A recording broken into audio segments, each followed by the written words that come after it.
Dragon ഫ്രൂട്ടിന്റെ ഗുണങ്ങൾ. വിപണിയിൽ വല്ലപ്പോഴും മാത്രം കണ്ടുവരുന്ന പഴവർഗ്ഗങ്ങളിലൊന്നാണ് ഡ്രാഗൺ ഫ്രൂട്ട്. എന്നാൽ ഇവയ്ക്ക് ഏറെ ആരോഗ്യപരമായ ഗുണങ്ങളുണ്ട്. ജീവിതശൈലി രോഗങ്ങളെ ചെറുക്കാൻ ഏറെ നല്ലതാണ് ഡ്രാഗൺ ഫ്രൂട്ട്. ഇതിൽ കലോറി കുറവും നാരുകൾ കൂടുതലുമാണ്. അതിനാൽ പ്രമേഹ രോഗികൾക്ക് കഴിക്കാവുന്ന മികച്ച പഴമാണ്.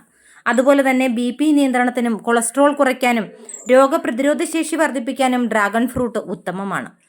വൈറ്റമിൻ C, അയൺ സമ്പുഷ്ടമാണ് ഡ്രാഗൺ ഫ്രൂട്ട്. അതിനാൽ ഇത് വിളർച്ച തടയാൻ നല്ലതാണ്. കലോറി കുറവും നാരുകളും ഉള്ളതിനാൽ തന്നെ തടി കുറയ്ക്കാനും നല്ലതാണ് ഈ ഫലം.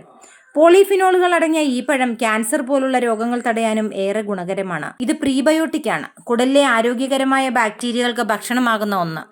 ഇതിനാൽ തന്നെ ഇത് കുടൽ ആരോഗ്യത്തിന് മികച്ചതാണ്. നാരുകളാൽ സമ്പുഷ്ടമായതിനാൽ ദഹനപ്രക്രിയ ശക്തിപ്പെടുത്താനും മലബന്ധം മാറാനുമെല്ലാം ഏറെ നല്ലതാണ്. ഇതിൽ ബീറ്റാ-ടാനിനുകൾ അടങ്ങിയിട്ടുണ്ട്. ഇതിനാൽ ഹൃദയാരോഗ്യത്തിന് നല്ലതാണ്. ചീത്ത കൊളസ്ട്രോൾ കുറയ്ക്കാനും മികച്ചതാണ്. ഇതിലെ ചെറിയ കറുത്ത വിത്തുകൾ omega-3, omega-9 ഫാറ്റി ആസിഡുകളാൽ സമ്പുഷ്ടമാണ്. വൈറ്റമിൻ E സമ്പുഷ്ടമായതിനാൽ ചർമ്മത്തിനും ഇതേറെ നല്ലതാണ്. ചർമ്മത്തിന് ചെറുപ്പം നൽകാൻ സമ്പുഷ്ടമായ ഒന്നാണിത്. ഡ്രാഗൺ ഫ്രൂട്ടിന് മികച്ച പ്രീബയോട്ടിക് ഗുണങ്ങൾ ഉള്ളതുകൊണ്ട് തന്നെ ഇത് കുടലിന്റെ ആരോഗ്യം മികച്ചതാക്കും. ഭക്ഷണത്തിൽ ഉൾപ്പെടുത്തുന്ന ദഹനനാളത്തിലെ അണുബാധകളുടെ അപകട സാധ്യത കുറയ്ക്കാനും ദഹന വ്യവസ്ഥ മെച്ചപ്പെടുത്താനും സാധിക്കും.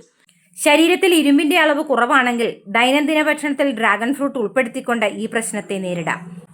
ശരീരത്തിന്റെ വിവിധ കോശങ്ങളിലേക്കും അവയവങ്ങളിലേക്കും ഓക്സിജൻ എത്തിക്കുന്നതിൽ ഇരുമ്പ് ഒരു പ്രധാന പങ്ക് വഹിക്കുന്നുണ്ട്. ഭക്ഷണത്തെ വിഘടിപ്പിക്കാനും ഊർജ്ജമാക്കി മാറ്റാനും ഇരുമ്പ് ആവശ്യമാണ്. ഡ്രാഗൺ ഫ്രൂട്ടിൽ വിറ്റാമിൻ C അടങ്ങിയിട്ടുണ്ട്. ഇത് ഇരുമ്പ് ആഗിരണം ചെയ്യാൻ ശരീരത്തെ പ്രാപ്തമാക്കുന്നു. ഡ്രാഗൺ ഫ്രൂട്ടിൽ ഉയർന്ന അളവിൽ നാരുകൾ അടങ്ങിയിരിക്കുന്നതിനാൽ ഇത് നമ്മുടെ ശരീരത്തിലെ പഞ്ചസാരയുടെ അളവ് നിലനിർത്താൻ സഹായിക്കുന്നു. പ്രമേഹ രോഗികളിൽ പഞ്ചസാരയുടെ അളവ് വർദ്ധിപ്പിക്കുന്നത് നിയന്ത്രിക്കാനും തടയാനും സഹായിക്കുന്നതിനാൽ ഷുഗർ രോഗികൾക്ക് ഡ്രാഗൺ ഫ്രൂട്ട് കഴിക്കാവുന്നതാണ്.